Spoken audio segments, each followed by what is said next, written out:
The principle of correspondence states that that which is above is similar or like to that which is below. So what this means is that which is below, and that which is below is like to that which is above. It's a mirror, okay? The above is like the below is like the above, all right? The above, in this case, is the macrocosm, okay? The laws of the very large things, okay? The laws that govern the creation which we consider is seemingly outside of ourselves. We know at the deepest level that it's not, that we're one with it, but we perceive this as out here, the laws that govern the large aspects of things. So the macrocosm, or the very large, the totality of everything, and the microcosm, which is the very small, or the individuated units that comprise the whole in their aggregate, okay? They are reflections of each other. They cannot be separated from each other. As one goes, the other goes. The universe is actually a holographic system, okay? It's a hologram is an image, okay? You pass a laser through it, and it then projects a 3D image, okay? It's like a flat image, and it projects a three-dimensional image. But the aspect, why they call it a holo, like holistic, hologram, holistic image, is if you break a hologram into multiple components by cutting it. So if I take a hologram and I cut it in 4 pieces, you don't have a quarter of the image on one part of the hologram and a quarter on the other and a quarter on the third and a quarter on the fourth. You have 4 whole images that only lose their resolution by a quarter, okay? So everything is contained in all the smaller parts, okay? That's like the reality that we're living in. Our universe is a holographic one. So the universe is inside the individual. And the entire universe is like an individual. They're reflections of each other. To know the workings of the individual will help lead us to an understanding of the macrocosmic laws. Similarly, to learn the macrocosmic laws will help us to learn the way that consciousness within the individual functions. These two things cannot be separated from each other. And once again, as I said near the beginning, that's what occulted knowledge is. The knowledge of the occult is how the microcosmic world works, which is the individuated consciousness, and how the macrocosmic world works, which is natural law. So the other part of the principle of correspondence is that our reality is also fractal in nature. Now, if you studied fractals, these are self-similar mathematical generated patterns, okay? We see this through things like Fibonacci sequence in mathematics, and this is repeated endlessly throughout nature. Okay, so you look at the structure of the atom, and it's similar to the structure of the solar system, which is similar to the structure of the galaxy. They work the same way. They look the same. You pull back enough, you'll keep seeing the same pattern repeat. Everybody ever see the movie that was done in, I think, the 1970s or 80s? It's a short, like 10-minute clip. It's called Powers of 10. Has anybody ever seen this? Yes. A couple people. Watch this movie, Powers of 10, and you'll understand what I'm talking about when I say that the universe is fractal in nature. Brilliant movie. It will blow your mind. Real short, 10 minutes long, something like 9 or 10 minutes long. They basically zoom up into the cosmos to show you how everything is self-similar. Then they zoom down into the cells of a human being and into the atoms that comprise the hand and cells of the hand, and show you how everything is similar there, all the way down to the atomic level, okay, and the subatomic level. So the universe is both holographic, meaning that the whole is contained in the parts, and vice versa, and it is fractal or self-similar across all scales of its existence. That's the principle of correspondence. The principle of vibration simply states that there is no such thing as rest, as dead or non-motion, okay? Death, in that sense, is an illusion, because true death would be the cessation of all motion and energy. There is no such thing. It doesn't exist. You cannot go anywhere in creation where something is at complete rest, okay? And I joke around about this. Barb tells me funny stories when she comes home from work, and she's trying to, enlighten some of the other RNs that she works with. And she was trying to explain to one of the other nurses you know, that desk has atoms in it, and they're not at rest. They're like in crazy, chaotic motion, especially the electron clouds of the atom. And if you could look at it at a deep enough level, you would see it's like chaos going on, and it's all kinds of motion happening, seemingly at random. And the other nurse goes, "Barb, you're so crazy." What I say to that is, how could you have made it to nursing school and not ever have even considered the concept of the atom? Right.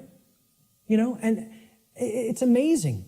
She actually thinks the perceived stillness is actual stillness and didn't comprehend. If you zoom into that with a powerful enough microscope, you're going to see all kinds of motion and nothing's at rest.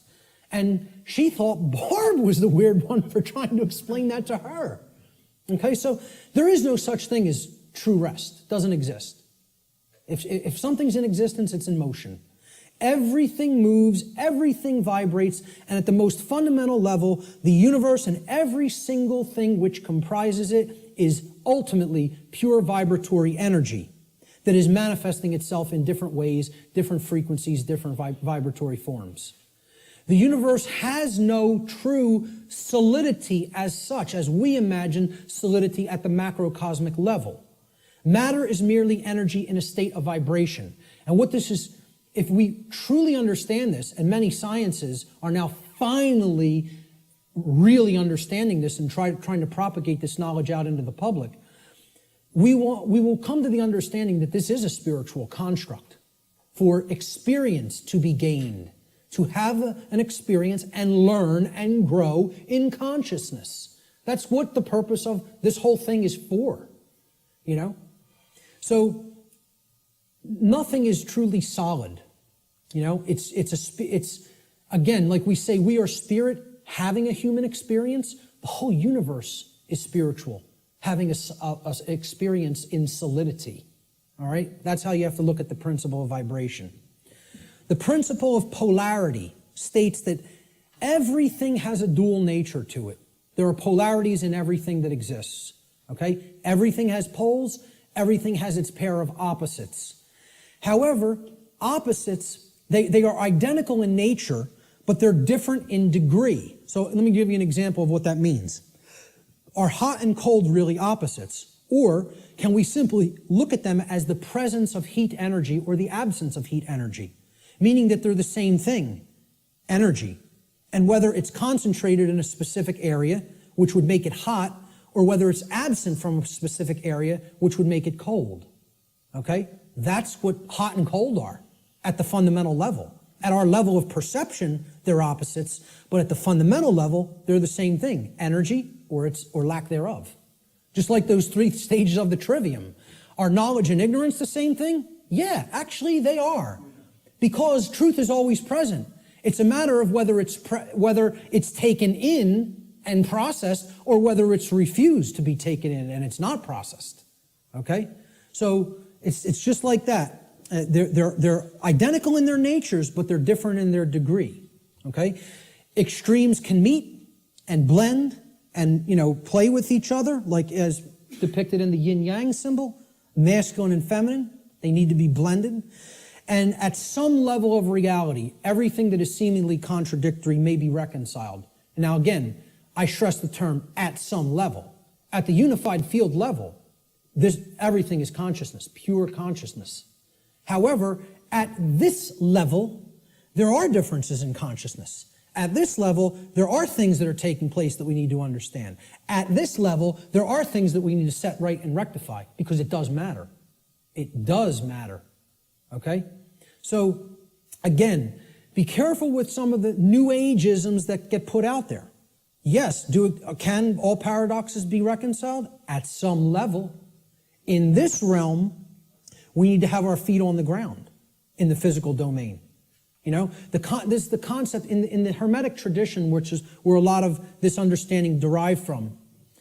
Out of ancient Egypt, what was known as Kem, the land called Kem, was what the actual Cometians referred to it as. The word Egypt is a bastardization of the capital the Greek pronunciation of the capital city of Chem, which was Memphis at one point, and that city was referred to as Hygeptos in Greek, and that became Egypt in English. But the original name for Egypt was Chem. That's simply called black or dark in their language. It was the black land, and we get the word alchemy, which means, again, al, from, okay? It means from the black land, al-kemet, which is where alchemy comes from. And that means out of darkness, this knowledge will come and bring light. Because a lot of these mystery tradition teachings do come from Chem. And also the people who took it from Chem and started to propagate it in other areas were the Greeks in the Greek mystery traditions. And again, there was light sides and dark sides to all these mystery traditions. Okay? There were some who used the knowledge wisely and tried to propagate it and tried to elevate human consciousness, and there were those who wanted to use it selfishly for their own benefit and to control others. So my point was that in the Egyptian mystery tradition, I lost my train of thought there, I'm sorry. I was talking about all paradoxes may be reconciled at some level. And I brought up the mystery traditions. I can't remember why I went into that, so I'll just keep going. Let's look at the principle of rhythm. Everything flows out and in. Everything has its tides. All things rise and fall. Okay, so everything has a rhythm to it or a swing to it. There's tendencies that exist in energy. The pendulum swing manifests in everything that we undergo, everything we perceive. The measure of the swing to the right is the measure of the swing to the left. It's just an opposite. It's perceived as an opposite. Rhythm will compensate. Now, how this should be understood when we are talking about natural law is many people will say, well, that's just the way the tendency is moving us. It's just the way the tide is taking us, right? But that's not really accurate. Okay? We can't look at these things as that the rhythms are set in stone and it has to be this way now, right? One of the things that a lot of the Hermetic tradition taught regarding these laws, these principles, were they can be overcome by higher levels of consciousness. Okay? This one was one of them. Rhythm is a principle that is a tendency for something to swing a certain way. Let's liken it to genetics. You know, if you look at some newer biology, a lot of modern biologists are suggesting consciousness plays into whether a gene activates or not and expresses a certain condition. Well, this is the same way. There's something that can be done about the swing or the tide, okay? Let's look at it as you have a boat, and you want to row the boat out to sea, right? You have to get past the tide. You have to get past the breakers and the waves. And if that tide's really strong at high tide, it's going to be very much more difficult. You're going to have to expend more energy to get it out to sea. If, however, you were taking it when the current's moving out to sea, okay, there's a flow that's moving outward deeper into the ocean, and you start rowing that boat then, you're going to be able to do it much more easily. Okay, so if there's winds pushing along a plane, it's going to have to expend less energy. It's going to get there more quickly. Okay, because it's adding to the energy. If, however, you're flying against the wind, you got to expend a lot more energy. It's just a tendency. You can still get to where you want to go. You may just have to exert more effort. Right now, we're in a tendency of things are not flowing, okay? It's an ebb, all right? And it's something that needs to really have more energy put into it if we're going to resist the tendency. It doesn't mean nothing can be done about it. It doesn't mean it can't be overcome. It means at the time we're living in, okay, we want to make this motion go in this direction, but its tendency is to move in this direction. So more will is required at this time to move the consciousness. At other times, the consciousness may be flowing in a positive direction, and it may take much less energy in order to move that consciousness forward. However, we're not living in that time. We are living at what many researchers have called the Kali Yuga, or the age of darkness and destruction. You know, this is the point that resists the flow in consciousness the most. And it's going to take an enormity of effort to break down these pre-existing belief systems that don't serve who we are. So that's the principle of rhythm. This is the principle here in natural law that most fits in with how I'm using the term natural law today, cause and effect. Many people, again in the New Age community, don't want to believe that there's causes and effects, and that effects are driven by causes that, come first and then manifest conditions. So the principle of cause and effect simply states that every cause has its effect and every effect has its cause. Every single thing that occurs happens according to law. All right? Chance is a name for law, a law not recognized. There are many planes of causation, but nothing escapes the law. So again, is there free will? Yes, there is free will. But is there free will to ignore law without consequence? No, there is not. That's the limit of free will. Free will is operating within boundary conditions that I'm referring to as natural law. It's a series of laws, actually. Okay? Free will operates within these parameters or boundary conditions that cannot be exceeded or gone beyond without consequence. Oh yeah, you can break natural law. Yes, you can break it, but you cannot break it without consequence. You cannot break it without consequence, negative consequence. And that's why this body of knowledge has in the past been referred to as consequentialism. It is the knowledge of how consequences are generated by our free will decision-making processes within the boundaries of natural law. So this is the law of cause and effect, the principle of cause and effect. And I think this image, I was searching for images that encapsulate cause and effect, and I found this cartoon. I think it does it brilliantly. Most of all, because will the effect happen immediately? No, it will not happen immediately. There is a time lag. You set the cause into motion. The universe is going to intelligently bring to you, through a rearrangement of all the dynamics that it needs to rearrange, the effect of what you've generated by setting that cause into motion. And there is a time gap between the cause going into place and the effect coming around and hitting you. This is why the pattern recognition of cause and effect is more difficult, because it is separated by a time lag, by what we perceive as linear time. Now, if you did a wrong to somebody and immediately you were stung by a wasp, every single time you did a wrong to somebody, it showed up and bit you immediately within 2 seconds of you hurting somebody, stealing from somebody, lying to somebody, etc. Would you start to connect the stinging to the wrong that you did? I think most people would see the pattern. They would recognize the pattern. But since that doesn't happen, and there's a time lag to experiencing something harmful to ourselves once we do something harmful to other people, it's very difficult for people to see the connection through the time lag. And moreover, it doesn't exactly happen in a one-to-one ratio like this, okay? Karmic consequence is more complicated than all of that, all right? What's happening is that all of us are experiencing in the aggregate the wrongs that the human species is conducting on a daily basis, which we do not attempt to rectify and stop through our inaction.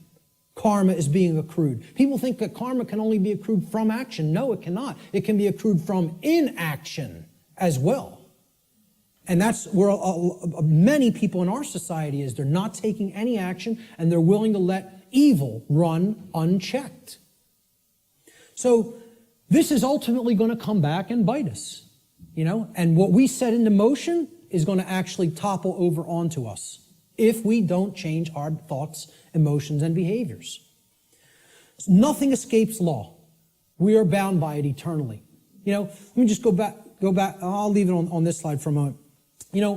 For some people familiar with my work, you've seen me break down the Matrix trilogy. And the law of cause and effect is brought forward extensively in the second Matrix movie, The Matrix Reloaded. And the scene that encapsulates this the most is the character of the Merovingian, who tells to the heroes who want to be free from the matrix and its control, okay? You are coming to me without an understanding of why you are in this position. You don't understand the causal factors that have led to the current conditions that are in place. Therefore, you are coming to me with no power to effect change. You are powerless. So why should I help you? You're powerless because you lack knowledge and understanding of what set these events into motion. Why? The question why. He says, why is the only source of real power. Without why, you are powerless. He's talking about cause and effect, and he says it specifically. Causality, he calls the only real truth. And this is the villain. The words of truth come through it's a big technique in Hollywood too. The words of truth are spoken by the villain in the movie or in the series. Okay? But if you listen, and there is a twist, a dark twist to what he says. He says free will is like an illusion. No, it is not. That's where the dark occultist is trying to trip up the heroes. There are both free will and natural law. He tries to say free will. The Morpheus character says to him, everything starts with choice. And Morpheus is correct. Our choices set that causality into motion before it becomes an effect. And the Merovingian tries to tell him, no, there is no free will. That's where the dark occultist will give you the bulk of truth and then poison it with that one thing he wants to get you to accept. Okay? So the next thing that needs to be understood is the two planes. All right? There's the plane of effects and then there's the plane of causes. No power to affect any change lies on the plane of effects, which is the physical manifested reality. Again, what already is, nothing can be done about. What already is, you cannot change. You cannot change the past. You can change what it is starting now and make sure that it gets changed in the future. But right now, what is the truth, and all you could do is accept that or reject it. You can't change the past. So the physical world that is manifested up to this point happened because of things that occurred in the past.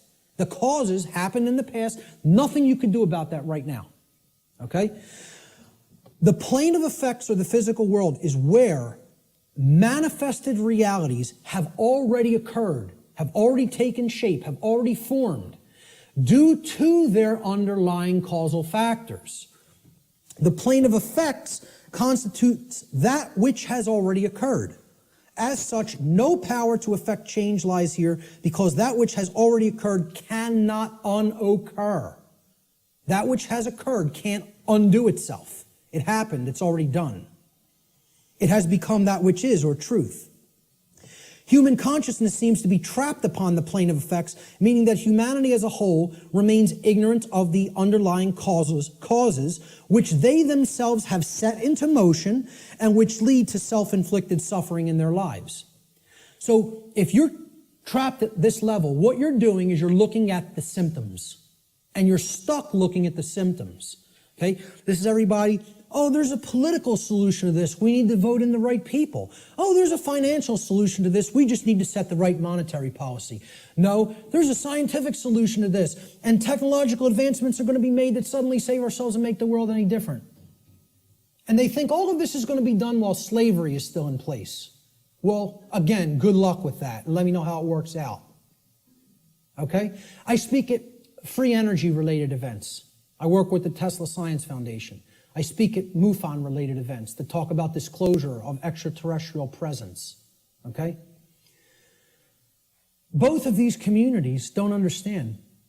The things that they say they want are impossible.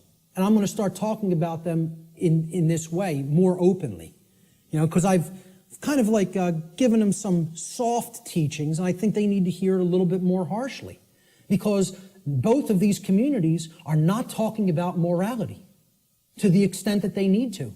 They think we're going to have free energy, but nothing's going to change as far as the social structure of the world goes. We'll just develop free energy and that'll magically save us. We'll still have slavery, but free energy will be here and the world will be a magically better place. The UFO community, they often think, oh, we're going to get disclosure. They're going to come out and tell us everything they know about other intelligences that are out there in the galaxy and in the universe with us, okay? And they think they're going to get that in a climate of slavery. Well, good luck with all those things. You got to take down the existing structure first, okay? People think, oh, we got to build the new world while the old one decays. You have to destroy the existing power structure with the power of truth before anything new is going to grow here. Because this place is a garden full of weeds, of poisoned ideologies and completely erroneous belief systems that have no bearing on truth whatsoever and cannot get us what we say we want. Until those thoughts are changed, don't expect the results you want. So to the free energy movement, I say you're never going to get free energy in a climate of slavery. To the UFO community, I say you will never get disclosure in a climate of slavery. Slavery has to end first. Then you could get what you say you want. So, again, no power to affect any change lies in the world of effects. Cannot be done. You are rearranging the deck chairs on the Titanic while it sinks. You're not creating any change doing those things because the underlying causes aren't changing. And the underlying causes are how we think, how we feel, and how we behave. And no one wants to look at that. They want to think all those things can stay in place and I can magically get what I want. I want to keep my hand over the fire, but I don't want it to burn and blister. Well, enjoy. See, find out what you get when you do that. Because that's what we're doing when it comes to natural law.